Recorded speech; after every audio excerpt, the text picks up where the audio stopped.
শুক্রবার কবিগুরু রবীন্দ্রনাথ ঠাকুরের প্রয়াণ দিবস উপলক্ষে আসানসোল পৌরসভার নানান অনুষ্ঠানের মাধ্যমে এই দিনটি পালন করা হয়েছে। সকালে বিএনআর মোড়ে রবীন্দ্র ভবনের সামনে কবির অবক্ষ মূর্তিতে মাল্যদান করে পৌরসভার চেয়ারম্যান এবং মেয়র পরিষদ সদস্য। অনুষ্ঠানে অন্যান্য কাউন্সিলর ও কর্মকর্তারা উপস্থিত ছিলেন। সন্ধ্যায় এই উপলক্ষে সাংস্কৃতিক অনুষ্ঠানের আয়োজন করা হয়েছে, যা পৌরসভা কর্তৃক পরিচালিত।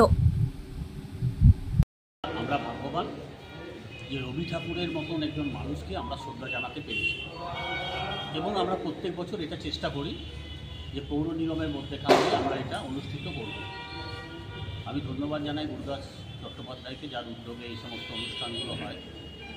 মনীষীদের সম্মান করা এবং মনীষীদের প্রতি ভক্তি রাখা বাংলা ভাষা সাহিত্যের ইতিহাসে একটা নতুন অধ্যায়।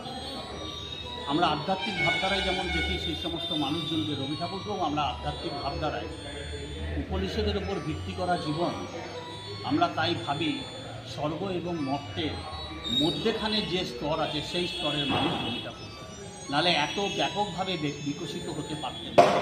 সারা পৃথিবী আজকে ওনাকে শ্রদ্ধা করে, সারা পৃথিবী আজকে ওনাকে মান্যতার মধ্যেখান দিয়ে নতুন জীবন এবং নতুনভাবে সংস্কৃতি পৃথিবীর বুকে স্থাপিত হোক, এবং সেই ভালোবাসার বন্ধনে যেন প্রত্যেকটি মানুষ যেন আবদ্ধ হয়, সেই কবিতা যখন যেরকম ভাষার মধ্যেখানে তিনি লিখেছেন, আজও সেইটাকে কিন্তু আমরা প্রকাশ করতে পারি যখন রবীন্দ্রনাথ চর্চা এবং রবীন্দ্রনাথের বিষয়ে আমরা গবেষণার মধ্যেখান দিয়ে যখন আমরা চেষ্টা করি।